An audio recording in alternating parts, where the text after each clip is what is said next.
Good evening বন্ধুরা, তোমরা সবাই কেমন আছো? আশা করি সবাই খুব খুব খুব ভালো আছো। আমরাও খুব ভালো আছি। আর দেখতেই পাচ্ছ আমার বাড়িতে আমার ভাই বোন মা সবাই এসেছিল, দিদা মাসি সবাই একসাথে মিলে আমরা কিন্তু ঘুরতে বেরিয়েছিলাম। যেহেতু আমার বোনের সবে মাত্র মাধ্যমিক শেষ হলো, তো ওর ডিমান্ড ছিল ও মাধ্যমিক দিয়ে এসে আমার এখানে ঘুরতে আসবে আর আমাকে ওকে পুরো কলকাতাটা ঘুরিয়ে ঘুরিয়ে দেখাতে হবে। তো আমি আমার কথা মতো বললাম যে হ্যাঁ, আমি তোকে ঘুরিয়ে দেখাবো, তুই পরীক্ষা ভালোভাবে দে, একদিন একটু স্ট্রাগল কর, একটু ভালো করে পড়, তোকে আমি অবশ্যই সুন্দর করে কলকাতা ঘুরিয়ে ঘুরিয়ে দেখাবো। তো আমার কথা মতো আমি কথা রাখার চেষ্টা করেছি। ও আসার সঙ্গে সঙ্গেই প্রতিদিন আমি ওকে কোথাও না কোথাও নিয়ে গেছি, তো সেটাই তোমাদের সাথে শেয়ার করব। তো আজকে নিয়ে চলে এসেছিলাম আমাদের কলকাতার নস্টালজিয়া একটা জায়গায়, সেটা হলো আজকে চলে এসেছিলাম নন্দন থিয়েটার। আর এখানে ও প্রথমবার এসেছিল, আমার মাও কোনোদিনও আসেনি, আমি বহুবার এসেছি, কিন্তু ওদেরকে দেখানোর জন্য আমি আবারও চলে এলাম। আর দেখতেই পাচ্ছ ওরা এখানে এসে কতটা এক্সাইটেড, দেখতেই পাচ্ছ আনন্দের ঠেলায় পিউ তো আত্মহারা আর হাঁটতে হাঁটতে পড়েই যাচ্ছে, এতটা খুশি। যেহেতু এখানে ওরা ফার্স্ট টাইম সিনেমা দেখবে, আর বাংলা চলচ্চিত্রের একটা প্রধান নাম হচ্ছে নন্দন, তো এখানে বসে সিনেমা দেখার মজাই আলাদা। তো মা বোন মাসি দিদা সবাইকে নিয়েই আমি চলে এসেছি। আর দেখতেই পাচ্ছ সবাই কত খুশি, আমার দিদাও এই ফার্স্ট টাইম এলো, তো ভীষণ ভালো লাগছিল সবাইকে নিয়ে আসতে পেরে। আশা করি তোমাদেরও ভালো লাগবে। তোমরা কে কে গেছো অবশ্যই জানিও। আর দেখতেই পাচ্ছ আমরা চলে এলাম টিকিট কাউন্টারে, কারণ টিকিট না কেটে তো ওখানে এন্ট্রি করা যাবে না। আমরা অনলাইনে টিকিটটা কাটতে পারিনি, কারণ সময়ের অভাবে হয়ে ওঠেনি। তো আমরা এখানে এসে টিকিট কাউন্টারে টিকিটটা কেটে নিলাম। আর টিকিট প্রাইসগুলোও দেখতে পাচ্ছ কতটা রিজনেবল, যেহেতু এটা সরকারি, তো সরকারি থিয়েটার হিসেবে এখানে টিকিট প্রাইস খুবই লো। তো ফার্স্ট 30 টাকা থেকে শুরু, 50, 70, তো এটাই মেন। আর দেখতেই পাচ্ছ এখানে অনেক খাবার দাবারের দোকান রয়েছে, আর কত সুন্দর জায়গাটা। পাশাপাশি শিশির মঞ্চ, রবীন্দ্র সদন সবই রয়েছে।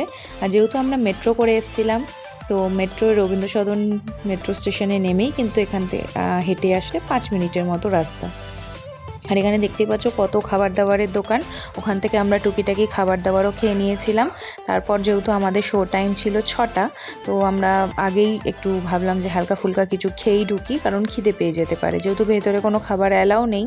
তো আমরা ওখান থেকে টুকটাক চা কফি, তারপরে চাউমিন, চিপস, এইসব সমস্ত ভাই বোনদের খাইয়ে দাইয়ে নিয়েই কিন্তু আমরা সিনেমা হলে ঢুকেছিলাম।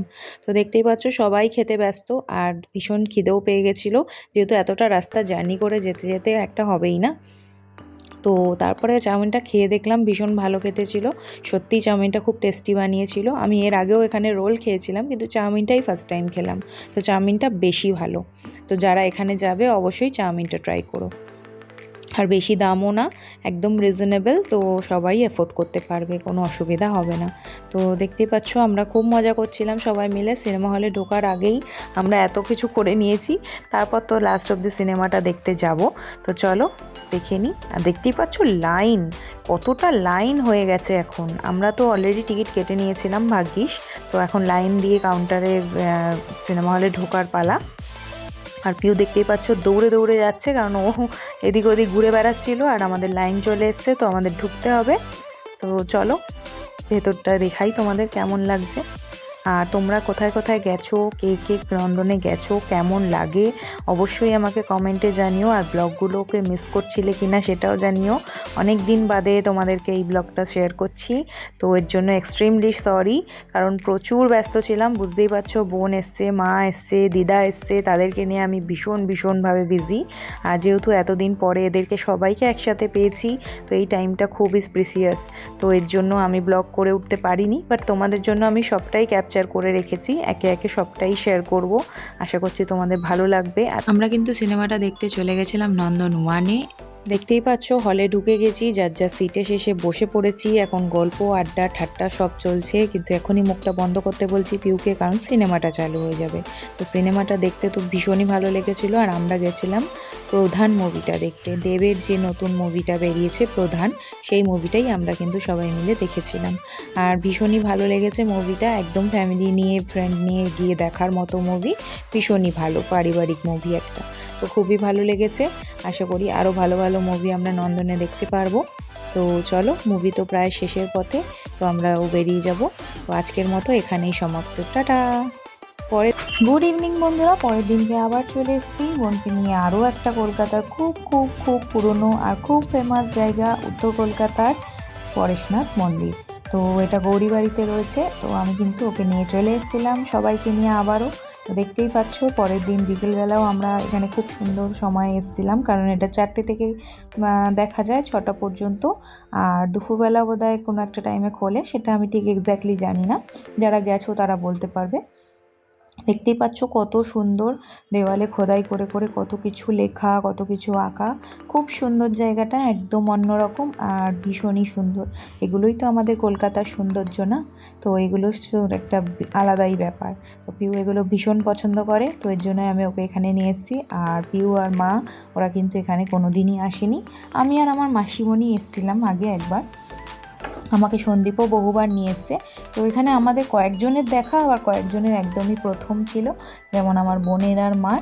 তো মা বোন তো খুব খুশি হয়েছিল এই মন্দিরটাতে এসে, যেহেতু এখানে আমাদের এরকম টাইপের মন্দির আমাদের ওদিকে নেই। তো এই কারণে এই মন্দিরটা দেখে আমার মা খুব খুশি হয়েছিল, একটু অন্যরকম। আর যেহেতু এটা জৈন মন্দির, তো এই মন্দিরটার ভেতরে ঠাকুরটাও একদম অন্যরকম, যেহেতু পরেশনাথ ঠাকুর, তো একদমই অন্যরকম এক্সপিরিয়েন্স। তো ভীষণই ভালো লাগছিল। আর দেখতে পাচ্ছ কতটা সুন্দরভাবে মন্দির প্রাঙ্গণটা সাজানো। আর ভাই বোন সবাইকে নিয়ে যেহেতু গেছিলাম, দেখতে পাচ্ছ ভাই কত এক্সাইটেড, খুব মজা করছিল। আর বোনও ভীষণ মজা করছিল, মাসির মেয়ে, আমার বোন, সবাই। তো আমরা সবাই মিলে গিয়ে খুব এনজয় করেছি। আর দেখতেই পাচ্ছ মন্দিরটা কত সুন্দর আর কত ভিড়। আমরা গেছিলাম রোববার, তো পরেশনাথের ওখানে রোববার দিনকে প্রচুর ভিড় হয়।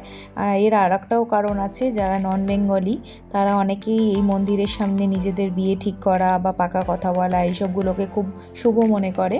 তো এই কাজটা এই মন্দিরের প্রাঙ্গণেই করে থাকে অনেকে, এই কারণেই মন্দিরে এত ভিড় হয়। এবং মন্দিরে পুজো দেওয়ায় আসার জন্য তো আসেই লোক, বাট ওই কারণে আরও বেশি ভিড় হয়, যেহেতু মন্দিরটা অনেক বড় জায়গা নিয়ে তৈরি। তো এখানে এটা খুব আরামসেই হয়। তো মন্দিরের ভেতর তো ক্যামেরা অ্যালাউ নেই, তো আমি ওখানে ভেতরে ঢোকাতে পারলাম না, বাট ভেতরটা বাইরেটা যতটা সুন্দর ভেতরটাও ততটাই সুন্দর, সেটা নিশ্চয়ই তোমরা বুঝতেই পারছো। তাহলে চলো দেখি আমরা সবাই, তো আমাদের সাথে সাথে তোমরাও দেখে নাও পরেশনাথ মন্দিরটা কতটা সুন্দর আর কতটা সুন্দর মতো আমরা ঘুরেছি। আর এখানে কিন্তু মন্দির একটাই নয়, 2-3টে মন্দির রয়েছে, সবটাই শেয়ার করব, সবটাই আমরা দেখেছি, তোমাদেরকেও দেখাবো। তো চলো দেখতে থাকো।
আশা করি তোমরা সবটাই দেখেছো, কত সুন্দরভাবে আমরা ঘুরেছি আর কত মজা করেছি আর কতগুলো মন্দিরে গেলাম, প্রত্যেকটা আলাদা আলাদা রকমভাবে সুন্দর।